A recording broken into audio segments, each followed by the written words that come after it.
let's talk about Palworld. Let's give my first impression review and sort of what I think about the game. Now, one of the first things you're going to hear about the game is that this is Pokemon with guns. And that is because, yep, there is a handgun. I have a Desert Eagle. That is correct. And I can, in fact, throw what basically looks like a Pokemon. Now, if just calling it Pokemon would not actually be doing justice to the game itself, because believe it or not, in my opinion, it is better than most of the newer Pokemon games. Now, I'm going to break down what exactly this game is targeted to accomplish, what games it is like, as well as the problems with the game. So let's get started. The first one is going to be the most noticeable. Is it reminds me a lot of Breath of the Wild, both because of the audio, like when you pick up these statues, it almost sounds like they just literally blatantly ripped off the audio for this, for instance, as well as some of the environments can sort of sound like Zelda. They literally even have, when you go into certain dungeons, there'll be like a chest and the light will hit it and you'll go up to the chest. It doesn't do the da-da-da-da-da, but you know, everything else sort of looks like it. So if you like Breath of the Wild, that's actually one of the things I've noticed it is very much like. Now, obviously, it is sort of like Pokemon because there are balls that you put these creatures in and you capture them by throwing these Pokeballs at the people, and you have to get them lower HP and increase your capture rate. So basically, your knowledge will transfer from Pokemon, and it will transfer from Breath of the Wild. The reason I say your knowledge will transfer is there are very similar mechanics in the game. For instance, if you go here and you're climbing something, you see there's a stamina bar, and you can actually increase your stamina by going to enhanced stance when you level up, etc. However, the game is also like Ark Survival, but not as difficult to understand. So if you've played survival games, there are survival elements in that. There are hunger, so you do have to feed yourself as well as your companions, but the food is never really been a major issue. You seem to get food at a decent rate. You can literally just pick berries off the ground and eat them. And yes, it does expire over time. If you actually look at this here, you'll see there are time slots to how long these berries will last before they expire. But honestly, in most survival games, dealing with your food and your code and your heat and all that really just pisses me off. Whereas in this game, it's actually not really an issue. Now, there is a code and heat indicator as well, which shows up on your bottom left there. You can see right here that I have a code and I have a heat indicator, and you can wear equipment depending on where you're at. So I have some clothes that will make it where I am not as cold, for instance, at night, and at certain places, like if you go to Icewind Island, for instance, where we were really starting, this is my server, and yes, it is multiplayer or single player, your pick. You can even have a dedicated server.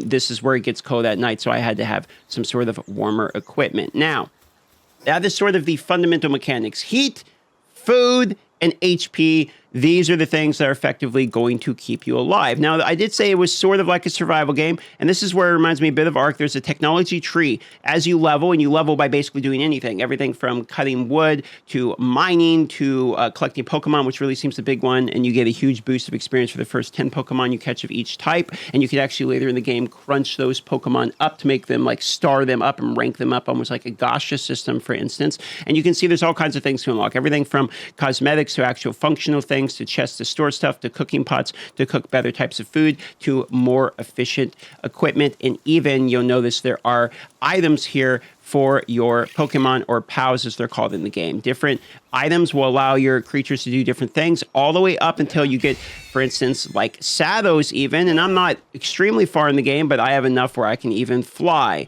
So check that out. That is pretty cool. This game is absolutely gorgeous. So if you're wondering from the beginning, can I ride Pokemon? Can my Pokemon themselves have guns? Can I craft things? Can I build a base? Basically, the answer to all of those things is yes, and you can probably do even more in it than you were originally expecting. Now, when it comes to catching your actual creatures, it sort of looks like this. They have a HP bar. You're going to lower the HP bar, and then you're going to throw basically a Pokeball at it, of which I am out of them at the moment. 1 second here. And this is actually a great example of the multiplayer. I was walking here, one of the guys in my guild, you can have a guild of up to 20 people, as a matter of fact, and then you can actually like do raids against other people that are in other guilds, etc. But I asked D-Man, I was like, hey, you got any, POW Spheres or Pokeballs, basically? He's like, yeah, here you go, and then hands me some of those. So you can even trade with people. There's social interactions you can do in the game, etc. But let's go back. So like, here we go. So here you got a Pokemon, right? And now he has very low HP. You can see the capture rate's 100. And even if I hit him from behind, I'll get a bonus for the capture rate too, for doing like a backstab technique with it. You capture, you get some experience on the right there. And you can see I have 7 out of 10. So when I hit 10, I'll get some bonus XP. And then all of the Pokepals or Pals or whatever you want to call them here in my party are also going to be giving you a significant amount of experience for the captures as well. You can see there's all kinds of secrets around. Like, look, this water looks gorgeous. But on top of it, if I go over here, there is, it looks like a chest no one's seen yet. So I need a copper key, don't have a copper key, and I can find the copper key in the chest that are unlocked. And then there's a journal too, which is sort of like the story journal that explains the world and what's going on as well. Now, I'll talk about a couple of the things you might notice. Every now and then you might notice a little glitching, a little rubber banding. I think this is the server, basically. I'm using a dedicated server, and honestly, I've had only one crash in my entire time playing the game. I think I've got about 15 hours into the game or so, and I've only crashed one time. I don't experience many bugs. Sometimes the Pokemon or the Pals can be a little bit glitchy where they kind of bounce around. It is an early access, but for the most part, everything just works. And to be honest, all of the visuals, there's not a lot of clipping or anything really going on. All of these pals there, they have their own animations too for whenever they're actually doing an activity, because you can build a base, and I'll show you that in just a second. You can build a base, and then they can start carrying stuff in your base, etc. I just really want to emphasize that the things you're seeing in the world, you can actually go to. So it's like Elden Ring, where when you see things, you can go there. That mountain, you can go there. You see, here's another chest, okay? You see that tower over there? That right there, not only can you go to, but I've actually already been there. That is sort of what they call a Syndicate Tower, and it has an instance boss. There are dungeons in this game. In fact, I'll show you. Also, just because I'm having to do this to get to the dungeon, you see this right here, this mark, that is a fast travel mark I'm trying to get to. You can find these fast travel portals sort of like Zelda. So what I'm going to do is I'm going to walk over there, get the portal, so I can teleport to a dungeon and show you how that works. But also, you can see on the map here, these different locations have these bosses you can discover, which is sort of like the Giga Pal or Giga Pokemon from that area. So I'm going to walk by the Mammoth Rest and show you that as well. This is perfect. It says there's a raid. Also, your bases can literally be raided, and you can have a ton of dudes show up and start attacking your base. So I'm nowhere near the base, but if I can get there in time, I'll show you that as well. This is perfect. They're attacking the home base. This is a teleport right there. You can see somebody who's building a base over there as well. You can actually build bases around here, and if you don't log in for a week, basically, your base gets removed if you're on a server that has that setting on. I'm going to fast travel back to home base. You're about to see a whole bunch of stuff here, because this is our home base, in which you're going to see there's a lot of pals around here. We got a whole crew here building out the base. There's everything pal condensers. There's incubators you can put eggs in to hatch. You can see I'm slowly hatching some eggs in here, etc. So there's even more to explain to you in just a moment, but this is where it is saying we are getting raided, which is why we have walls to help us stop getting raided. Let me go out the front door here, and we're going to see exactly what this raid looks like. Go right out the front door here. Open. And, open. See, this is what I'm talking about. It can be a little glitchy sometimes. That's about the biggest glitch to it. And then you can see here, yep, here comes the raid. There is some big boys. These are Relaxosauruses, which are actually one of my favorite pals in the game in general. And there they go. They're attacking the base. He's level 28. These are actually some pretty strong dudes. I'm not going to lie. They're a little bit beyond what we have. So what I can do is I can either pull out my handgun, which I have limited ammo. And I had to build this thing. It took us like an hour to build this thing. You can't just get a gun right at the start. You actually start with basically a club. But just like that, you can send and command your guys out to attack. I can take them and I can throw them at him over there, or I could even ride the guy himself. I could ride him, and then I can use the attacks that he himself has. You can see the D-Man there next to me has one as well. And they have their own attacks, etc. So there's a lot, okay? There's a lot to this game, which is what is surprising to me, because I thought I was going to log in. It was going to be a janky early access. These guys are... You can see the AI. Sometimes you get an occasional AI issue where it's like they're trying to attack the base, but they don't know how to get in there, so they're just kind of running away. Oh, also, there's basically the Team Rocket, which are these Syndicate thugs. There's the Mammoth that I was telling you about earlier. And these Syndicate thugs are all trying to attack the Mammoth. Now, what I could do is I could let the Syndicate thugs basically sit there and attack this Mammoth, and then I could try to claim the Mammoth, which is probably what I'm going to try to do here. And if I can get the Mammoth, that would be a huge upgrade for me. I don't have anything that's that strong left. And you can see he's got like a little horn icon next to him, next to his name there. They have a gender there. And then they also have the boss icon, which means it's a boss variant. If you actually look at your party here, This guy right here, you can see he has one as well. He's a boss version. I got him right here. It's this Nightwing that I was able to capture. So that's a boss variant of him as well. So I have a special move like this, which I can throw it out and I can dash and attack. So you have multiple moves for your mounted style guys here. And what we're going to try to do here is let's see if we can actually get this raid. Oh, one of our guys has one of the mammoths already. I didn't even realize we had advanced that far. And then just like this is just something we stumbled upon the world. So I haven't got one of these yet. You can see the capture rate says 0.13%. Because, oh no, he's targeting me. Because we got to get him lower HP. So we can lower the HP like this. And then we can try to capture him. And this is a good example of trying to get one of the bosses down at least. Man, someone is doing a lot of damage. It looks like some players have been, while I was sleeping, they were busy leveling up.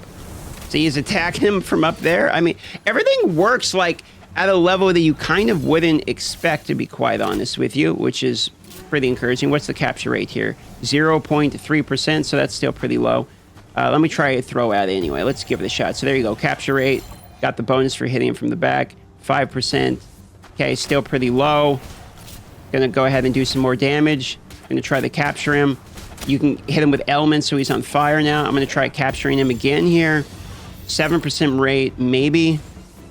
Nope, not yet. Just keep lowering his HP. We don't want to kill him. Oh, someone's trying to capture him there. Maybe he'll get him. Nope, he didn't get him. It's my turn. I'm gonna take a shot at him. Oh, my ball went flying. Someone else tried to get him. Okay, my turn. See if I can get him here. At this point, we're all just trying to get him. He's a high-level guy, so this is more difficult than, you know, obviously the other ones where you can just... Oh, wait, hold on. We got 30% chance here. Wait, let's go! And just like that, we got ourselves a brand new guy. And now if you're wondering where he's at and why he's not in my inventory, I got to run back and go get him back at the base. I'll show you. So now I'm back at the base here. I can go to the POW management box, and you can see I've got a whole bunch of them here, and there he is right there. I can trade them out for somebody that I'm not interested in using at the moment. Let's say her. So we'll trade them out, and I got him there. And you're also going to notice at the bottom of this management menu, this is sort of like our base, our main headquarters. You're going to notice that there's all these guys working. Each of them have something different. So you need miners, which is basically this Bowser-looking fella. He's mining away at the stone. You have the more forest type of creatures, which harvest the wood for you, and they'll actually carry the wood back and forth.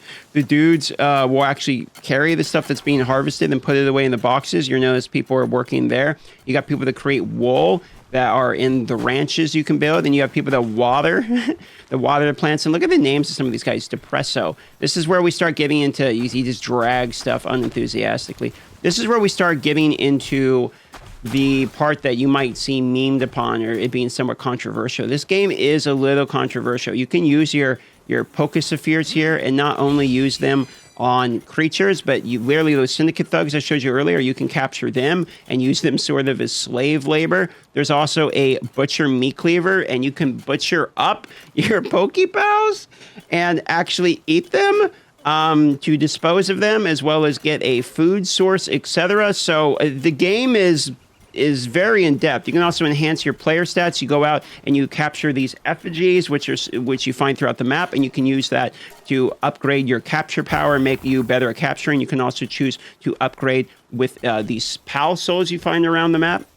You can choose to use these to upgrade different points based upon which person you happen to like the best here. The game is in-depth, but everything works pretty much like you would expect it to work. Honestly, it's really not that complicated to get into. You can play it single player and have a good time.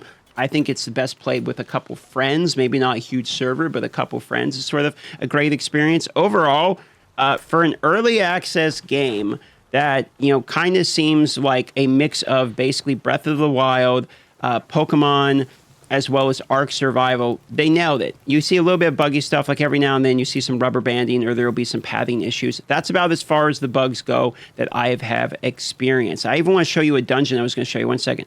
Now, it's sort of dark, but the dungeon's right here. So what I could do is I could get wood, for instance. I could build a primitive workbench. So I could go here. I could pull out my axe. I could get ourselves a couple pieces of wood. I could build a primitive workbench and use that to build. I'm just showing you sort of how the crafting side of this works real quick. I can then use that. And this is how you sort of start the game. You start by building a crafting bench, and then you kind of advance your technology from there. And you can see handheld torch. I just need a couple stones, so I could run around and pick up stone off the ground, or I could find a big stone deposit and grab stone that way. So now I have some stone, so I can go here, I can make a handheld torch, and this is sort of how the production work side of it. I can start building it, but also, if I didn't want to build it myself, I can take one of the pals here and assign him to the bench, and he can craft that, and then I can go, like, fight these guys or go gather more resources or do what I want. So this is kind of where it gets, like, super interesting. You can assign people to do different things. Each person sort of has their own thing they're doing. It says he's produced he produced a handheld torch there. There's the torch. I can acquire the torch now. So now I have the torch. I can take that, put that in my inventory, let's say instead of the crossbow or something.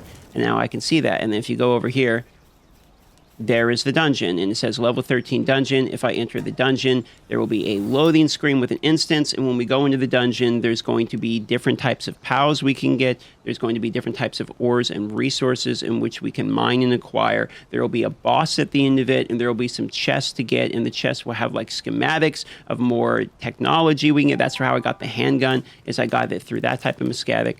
And you can see here, this is sort of where it is. There'll be, ghost Pokemon or whatever you say in here. That's right, there's different typing of it. You can see he's got a typing there next to the level 9, and I could try to capture him, which he's only going to spawn of these. And, the environment, no matter where you go, is actually pretty good.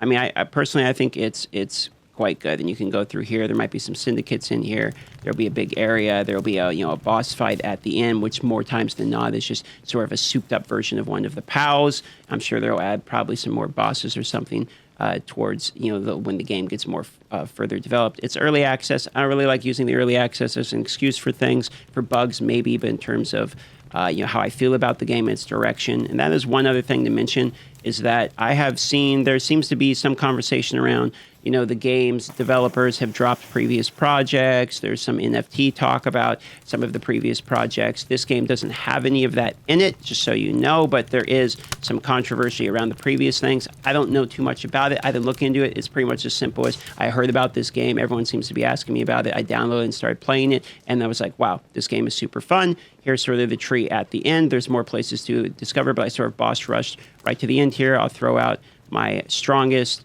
pal here, Adam, and then get him Gigachadosaurus to finish him out there. He's got an AoE, and I could pull out my handgun, for instance, pal, 836 to the dome, because we're a little bit over leveled for this area, and the handgun's a little too strong for this probably.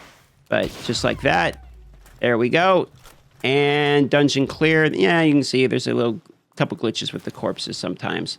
That's about as far as I've gotten with the bugs. And then we go over here, and there's a chest reward at the end of it. So a little bit of a speed run through this one. Not all the dungeons are 100% the same, but it seems like a couple of the ones around here sort of are. And you can see that as an attack pendant, crossbow schematic. You can see, like I was saying, there's different schematics. So I could discard, for instance, these berry seeds, wheat seeds that we don't need. I could pick up the crossbow schematic, just like that. And now we have a recipe for a better crossbow. And we got, I'm not sure what the other schematic was. We got something else here. I think handgun schematic or tropical schematic. I'm not sure. I'll have to, an attack pendant. That's what it said I got. Yep, there it is. Okay. And that's it. And then after that, leave the dungeon and I move on with my life. So here's what I would say if you're wondering about if you should get the game or not. If you like Pokemon, if you like the simple OG designs of the Pokemon, if you liked Breath of the Wild or Ark Survival or like Valheim, like these types of survival games, you'll probably like this one. It is in early access. There's a few bugs you saw already on the screen, but to be honest, everything works a lot better than I was thinking it was going to be. I thought this was going to be sort of a janky Pokemon ripoff, and while it is sort of, a blatant Pokemon, Zelda, Ark sort of ripoff, these types of games, they do it in their own way that's so well that you don't really think of that the whole time. You're just like, this is awesome. Like, I wish we had more of these style of games. It's very well done. There's a lot to do. There's instance bosses and tutorials and all kinds of stuff I haven't even showed you in this video, but this is sort of my first impression and review of the game. I would give this like a 9 out of 10. I mean, there's a point taken for the bugs and because there probably needs to be more content at some point, but like I guarantee you I could get a minimum of 100 hours out of this, and I haven't even mentioned the price yet, which is, I believe, $26.99 right now, and I think it's 10% off for the launch week. So yeah, 100%. This is a recommend for me, and I've been live streaming this, so if you want to join and watch, you can get that link down below in the description or the pinned comment. Thanks for watching this video. Like it, subscribe if you want to. It will help me out, and I'll see you on the next one.